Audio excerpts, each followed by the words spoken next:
Monsieur Moussa Sissoko. Je suis le secrétaire général de la Fédération Générale des Travailleurs du Sénégal, la FGTSB. Comme vous le savez, nous sommes en préparation pour les élections de représentativité des centrales syndicales. D'ailleurs, comme toutes les autres centrales syndicales de ce pays. Aujourd'hui, force est de reconnaître que nous avons pu quand même faire une tournée au niveau national pour imprégner justement les travailleurs affiliés à notre centrale syndicale sur les besoins du moment, c'est-à-dire leur demander de voter massivement pour perpétuer la mémoire de feu Sidya Ndiaye. Parce que pour nous, c'est très important. D'ailleurs, en faisant cette tournée, ça a coïncidé justement récemment, parce que, comme vous le savez, Sidya est décédé le 14 juin 2023. Tout juste quelques mois, les élections de représentativité sont là devant nous. Alors nous avons décidé quand même de perpétuer sa mémoire et de préserver son legs si précieux. Parce que j'ai l'habitude de dire aux gens que moi en tout cas en ce qui me concerne, Sidya, je ne peux pas le remplacer. Sidya est irremplaçable parce que c'est une icône du mouvement syndical sénégalais. Et aujourd'hui, force est de reconnaître qu'il a beaucoup fait pour le mouvement syndical sénégalais. Et nous, la seule chose que nous pouvons faire justement pour qu'il puisse reposer en paix, c'est de faire partie des syndicats les plus représentatifs au niveau des collectivités territoriales, du moins dans ce pays-là. Et c'est ce que nous sommes. Nous sommes en train de nous déployer pour ça. Et nous avons une bonne communication pour justement faire comprendre aux travailleurs qu'il faille aller vers ça. Et je pense que les travailleurs, ne serait-ce pour perpétuer la mémoire de Sidya, vont nous suivre dans cette époque. C'est notre avis, c'est notre sentiment. Vous savez, ce que je vais vous dire peut-être va vous surprendre. Nous ne sommes pas des syndicalistes immensément riches, comme le sont certains. Il est vrai que nous avons fait quelques tournées, mais ce n'est pas dans toutes les régions du Sénégal, parce que maintenant, par la voie de la communication, à Dakar, on peut communiquer avec les gens. Mais quand même, il m'est arrivé, avec une équipe restreinte quand même, de faire la région sud de Dakar. Pourquoi? Pour nous, c'est très important. Nous avons décidé, nous avons demandé à partir d'un cadence pour d'abord aller rendre hommage à Feu Sidya Ndiaye, qui est un fils de la Casamance, qui est né à Sédhiou, qui a grandi là-bas. Et la première étape, c'était Sédhiou. Nous sommes partis à Sédhiou, aller dans sa famille, discuter avec sa famille. Et puis Sédhiou, nous avons tenu une rencontre avec tous les travailleurs de Sédhiou. Sédhiou, nous sommes partis à Ziguinchor, à Kolda et puis à Bignona. Donc la dernière étape, c'était Ngaïméré, dans la région de Thiès, et nous sommes là. Mais nous sommes en contact permanent avec tous nos responsables au niveau régional. Tous les jours que Dieu fait, mais vous savez, par les moyens de la communication, des nouvelles technologies, vous n'avez pas besoin de vous déplacer. Il suffit tout simplement d'appeler et les gens sont imprégnés. Et vous dites ce que vous voulez et les gens qui sont à la base, au niveau local, font le reste. Vraiment, je pense que nous l'avons fait. En tout cas, nous avons sillonné le pays en restant à Dakar. Nous n'avons pas fait de déplacement, mais de Dakar, nous avons parlé à nos militants, à ceux qui étaient là pour aimer Sidya, qui avaient vraiment porté leur choix sur cet homme. Nous avons demandé, ne serait-ce pour respecter sa mémoire et perpétuer son legs, il faut voter massivement pour que Sidya puisse reposer. Parce que son vœu le plus ardent, c'était de voir la FGTSB faire partie des centrales syndicales les plus représentatives dans ce pays-là. Et je pense qu'on va y arriver parce que les gens sont déterminés et les gens que j'ai vus là déterminés vont sortir pour aller voter massivement pour Sidya. Parce que nous, en déposant le dossier de candidature de la FGTS, nous avions déposé avec l'effigie, c'est-à-dire la photo de Sidya Ndiaye sur pied. Parce que pour aller aux élections, il faut un candidat. Mais aujourd'hui, qu'on nous dise qui est le candidat de la FGTS, parce que pour nous, la FGTSB, nous n'avons qu'un seul candidat, c'est Sidya Ndiaye. Et aujourd'hui, vous l'aurez remarqué, vous avez vu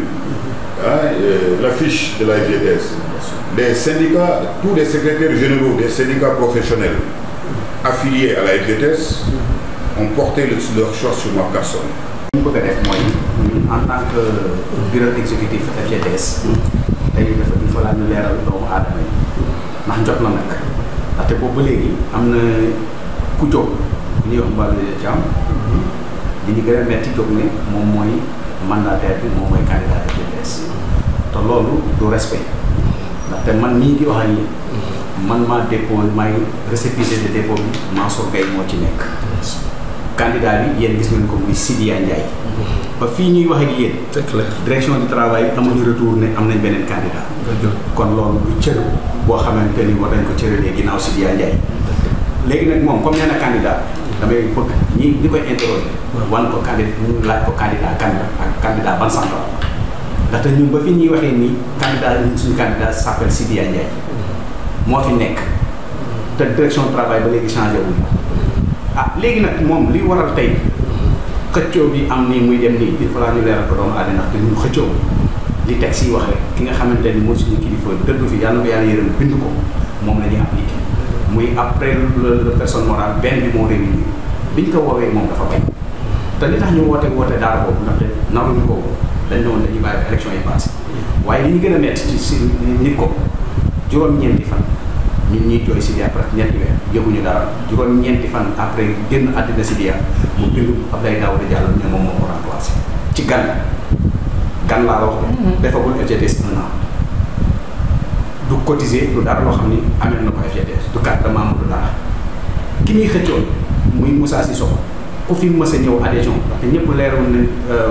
réerewuñu mbir que ni juróom benn at Sidiya mën a du dara Moussa Sissoko mooy réceptionné mooy tontu moom mooy def adhésion mu voilà mooy signé mooy def lépp moom moomu di wax sax Moussa Sissoko moo recevoir adhésion moom moo ko déchargé pour mu mën a dugg FGTS kon kooku yaakaar naa bu xëccoo yow war a ko xëccoo Abdoulaye Daouda Diallo sax dañ koy remercier ndaxte moom nit la yëfi nit la def ndaxte bala mu koy tontu sax toog na ñetti weer moom nga xam ne bokk ci central bi door a tontu fa tontu bi li ñu ci jot leen mooy enquête ba mu bindee moom xam nga nit bu la yàlla waree weer enquête boobu numéro 6 ko Sissoko moo ci nekk ak numéro Sidiya ba ñuy Abdoulaye Daouda Diallo di tontu ci lañ boobu Moussa Sissoko nag am nañ lettre boo xam ne pour Mballo Dia li ñu gën a metti nag bi affaire yi amee ñu ne nag léegi xaar amatul comme gan la te day yeewi béy nañ woote li ñu suñu instance may ñu def ko biñ ko woowee dafa bañ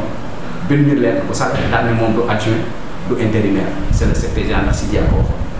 loolu rek day teg ci loxo nit ñi mais ñu leen di laaj yéen Sénégal fan ngeen mës a gis bi Sidiya génne àddina ba léegi ñu def assemblée générale wala congrès pour ko remplacer kenn mësu ko gis benn bi rek moo réussir te instance boo xam ne le secrétaire exécutif la ñu porté Moussa Sissoko à la tête de la FGTS jusqu'au congrès moom sax c'est le secrétaire général boo xam ni dañ ko officialisé intérimaire la loolu la ñu def léegi nag bi loolu amee moom mooy wax de mbaaw mu ne directeur du travail Karim Cissé moo ko woo ne ko da nga am lettre confidentielle boo xamante ni pour le remplacement de Sidiya il fallait ñëw nee na bi mu ñëwee c'est urgent bi ñëw nee na bi mu ñëwee comme c'était urgent moom mu joxe turam ba doole weesu yow duggoo ko ñu wax la ko même bu fekkee loolu dafa waroon na ñëw ba ci base bi nee na mu bind turam te dégg naa ci ay waxu nit nee na xëccoowul pos ku xëccoowul pos nooy bindee juróom-ñeenti fan ci nit koo xamante ni génn àddina kon kay yow mbaaw lu tey la nit ñu xam INSA sa nekkoon pendant des années musta am pos moom moo ñëw na Sidiya defal na ko loo xam ne mbaaw si war na ma soog musu ko defal waaye def na Sidiya loo xam moom la confiance Sidiya kenn musu ko def te Sidiya yaakaar ko woon ndaxte ci ginnaaw Sidiya lañ yëg ne bi ñu bëggee ànd ak ma dem ba sox moom nii moo bañoon moom Mballo Dia Thiam te kayit yaa ngi fi moom moo bañoon ne duñu ànd ak Sidiya ndax du àndandoo bu dëggu du àndandoo bu fi am ma dem ba sox renseigné commission boobu man ci laa bokkoon administration ak contact pour la FGTS ak commission ñoom bu naa ma jàll dañ toog ba certain moment Sidiya déggatul dara xam nga moom kilifa la boo ko dajul ko daj boppam mu xam ne lii mën a ko dem mu arrêté ñaareel bi mooy li ñu gën a metti ci élection yi moo tax ñuy arrêté nit ñi xëccoo amul FGTS kuréel la te benn du gouvernement kenn moo mën a dugg suñu essence bi ko violé kenn mënul changer suñuy texte te du Mballo Dia Thiam ak ku ko sut sax mënu ko ndaxte li ñu gën a metti dafa dem direction du travail li lay wan ni boppam rek moo ko ñor boo ko déggee nee na maay candidat loolu waroon na ko mos a wax ci loolu moment boo xam ne ñun changé bu ñu candidat te ba fi ñuy wax ak yéen nii amul kenn ku ñu war nañ ñu ñuy candidat léegi nag mu dem li gën a metti nit ñi léegi ñun suñu bulletin de vote ñu génnee ci turu Sidia ak photo Sidia moom mu ñu koy nëbbu ak ki ñu toogaloon ci commission ba suñu frère syndicat yi ñoo ñu ko wax